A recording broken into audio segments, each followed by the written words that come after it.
opportunity for personal growth to all who join me today. My name is Jenna Castle, and in my life I've assumed several different titles and numerous roles. But today, I simply wish to share with you some exciting ideas in order to help us all to grow.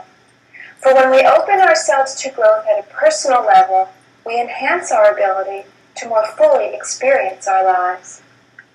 These ideas come from many rich sources. However, the main resources used to formulate this presentation, which I highly recommend, include an audio program entitled Freedom from Fear by Reverend Mary Boggs of the Living Enrichment Institute, a book entitled Feel the Fear and Do It Anyway by Susan Jeffers, Life is an Attitude by Elwood N. Chapman, and finally, Peace, Love, and Healing by Dr. Bernie S. Siegel.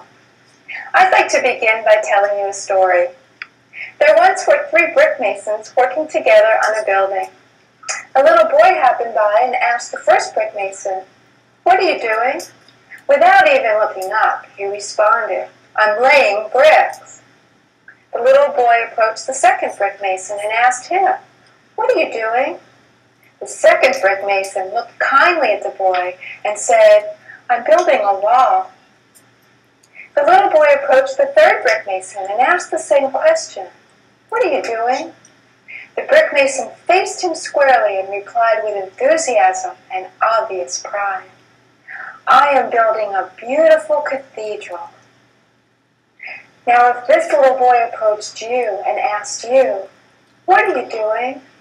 how would you respond?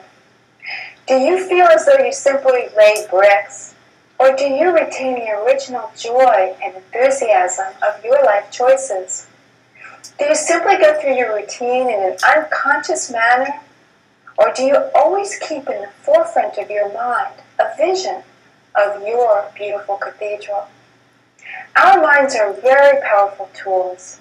How we experience our life's work, and indeed our lives, is to a great degree a function of what we tell ourselves. You see, the man laying bricks performs the very same task as the man who is building a beautiful cathedral. But his inner experience was quite different. We do have the power to affect our own perspective and therefore our internal experience of external events. We've all heard about positive self-talk, that what you tell yourself is very likely to become your reality. Well, if this is true, how do we turn our negative self-chatter into powerful I can messages? Well, one thing to understand is that the brain tries to find answers to the questions posed to it. So if you could ask yourself questions that will elicit a positive response, you have a head start on seeing the world in a positive way. For example, when you first wake up in the morning, do you ask yourself questions like this? What do I have to do today? What problems am I going to have to face? What's going to happen if I fail at the challenges facing me? Or try some of these questions instead. What am I excited about today? What challenges can I look forward to learning from today? What new opportunities can I create today? When facing a new challenge, or what some people call a problem, what kind of questions do you ask yourself? Do you ask, what could I lose if I try and fail? Or, how about this? What could I lose if I don't try? What could I gain by trying, whether I succeed or not? Often, we're stuck in negativity or negative emotions, such as anger, depression, anxiety, to name a few. It's important to recognize that these negative emotions that we're experiencing are actually based in fear. Fear of failure, fear of being hurt, fear of being humiliated, fear of not having enough money, fear of being alone. I'm sure you could add to the list. For example, if you get angry because someone cut you off when you're driving, the first thing that actually occurred was that you experienced a fear of having a collision. The anger was actually based in fear, as most negative emotions are. Fear is the biggest inhibitor of us acting upon our dreams and living our lives fully. We hold back from participating in life fully because we are afraid. We're afraid to speak our truth, we're afraid to show up in the world as we are, and we're holding back in some way because of our fears. Well, sad to say, it's not possible to do away with fear completely.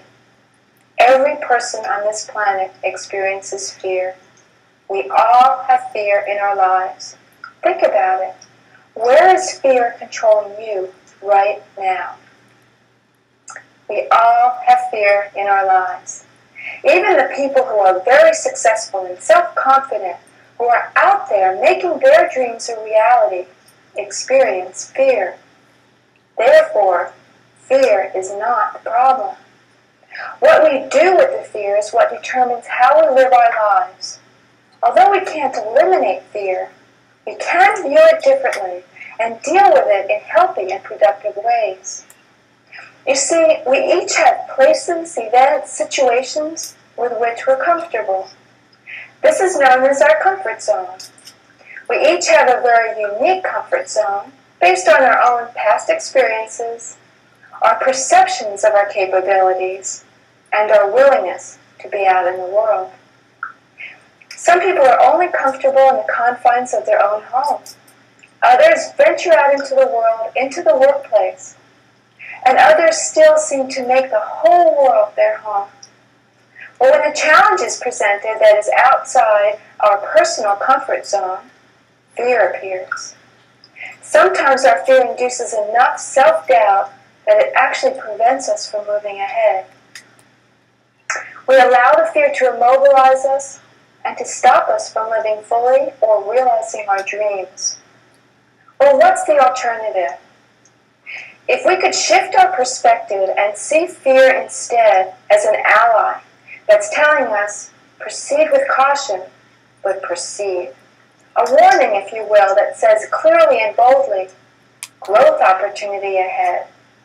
So when you felt the fear, you would know that you're actually moving in the right direction, towards growth, towards expanding your comfort zone, towards living fully.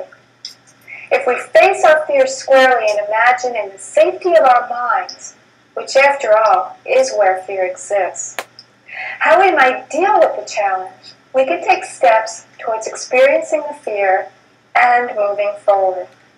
We can make progressive approximations towards expanding our comfort zone.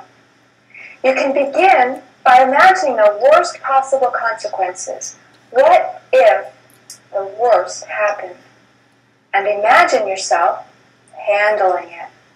Every experience we've had began in thought and was projected into the world of being.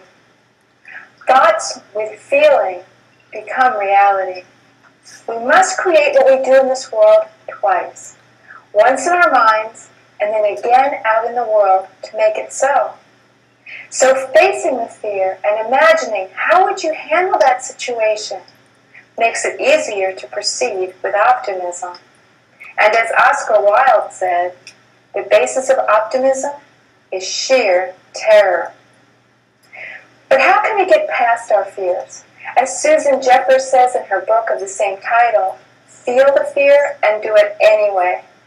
Each time we venture beyond the confines of our comfort zone, we discover new ways of being. We discover inner strength and abilities. We learn to expect bigger and better things from ourselves. Expectation is another very powerful determiner of events. I'd like to share a story with you about a young man who took the Scholastic Aptitude Test, the SAT, as part of the college entrance procedures. When he received his test scores back, he saw the number 98 on the paper.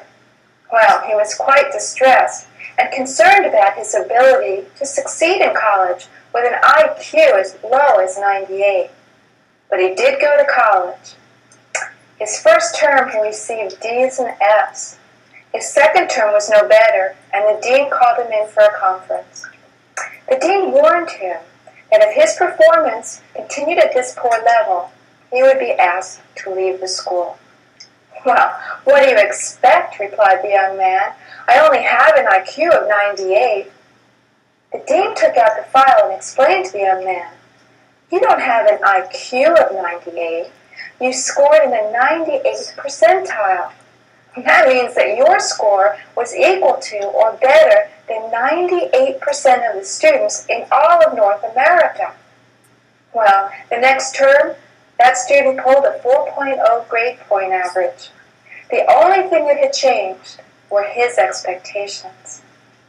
Another example of how powerful expectations are in determining events was shown in a research project conducted in San Francisco.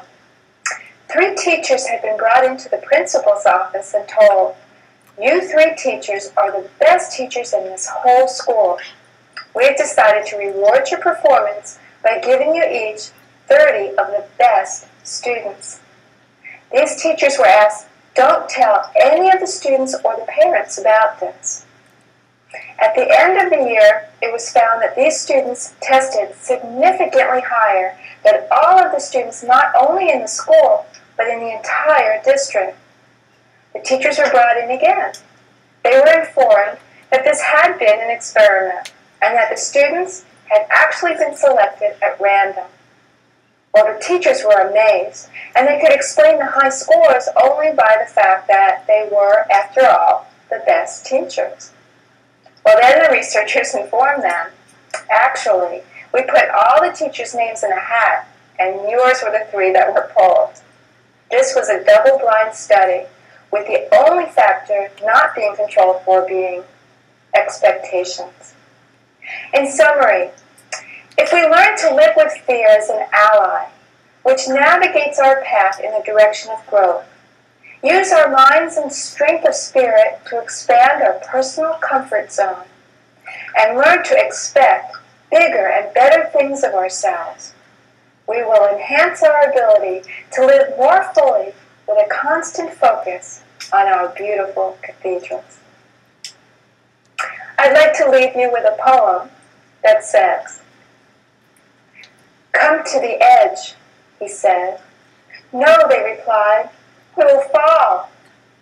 "Come to the edge," he said. "No, we will fall." "Come to the edge." They went to the edge. He pushed them, and they flew. I wish you all a good flight. Thank you.